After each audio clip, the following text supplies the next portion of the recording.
Hey y'all, happy new year! This time of year, we're all looking for ways to simplify our lives, make them better, make them easier, all of the things. So I have 5 really cool tricks or hacks to make your life easier in one area with one ingredient that I'm pretty sure you probably use a lot of in your kitchen: butter. Very first one on the docket, how to store your butter. Now I know what you're thinking. I store my butter in the wrapper, in the box, in the butter part of my fridge. You're doing it like mostly right, but an easier way to make your life so much better. Go ahead, open your butter, cut it into tablespoon pieces so you can grab out just the right amount you'll need for every recipe. You can store it in an airtight container, still in that butter compartment in your fridge. This is 2 sticks in here, so I can go ahead, take out however many tablespoons I need. I can look at this, know when I'm running low, know about how many tablespoons I have left. I know when to add butter to my grocery list. So easy. This is a new trick that I've learned and I have seriously loved it so much. Second trick, mind blowing, let me tell you.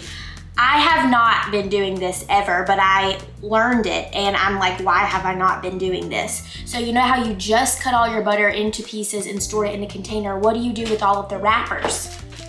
This is what you do with all of your wrappers.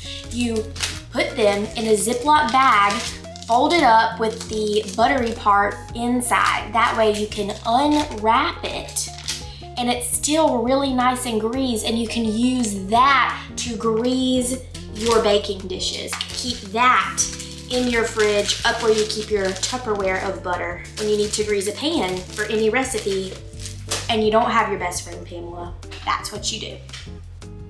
Now, this trick I learned in culinary school. If you need to soften butter in a pinch, the best and most satisfying way to do it is to get a rolling pin and just beat it until it's malleable. Now, this saves a lot of headache because most of the time when I'm softening butter in the microwave, hot spots happen and it tends to melt. This is actually the preferred method and you can get some frustration out beating it on the counter.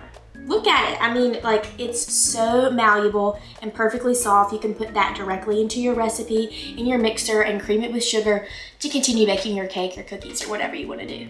The next one, you have a piece of toast. You really need to spread some softened butter on it, and you don't really want to soften a full stick. Enter this trick.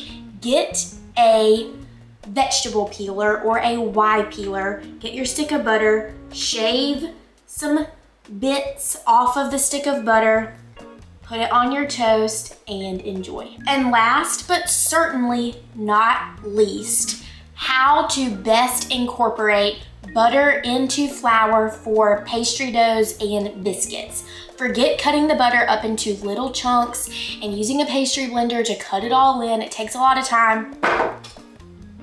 A box grater. Grate your stick of butter on the large holes of your box grater. It comes out in shreds like it does cheese. It is in pieces. Incorporate it into your flour and you are good to go for making biscuits or pie crust or anything that calls for cutting butter into flour. Genius, I know.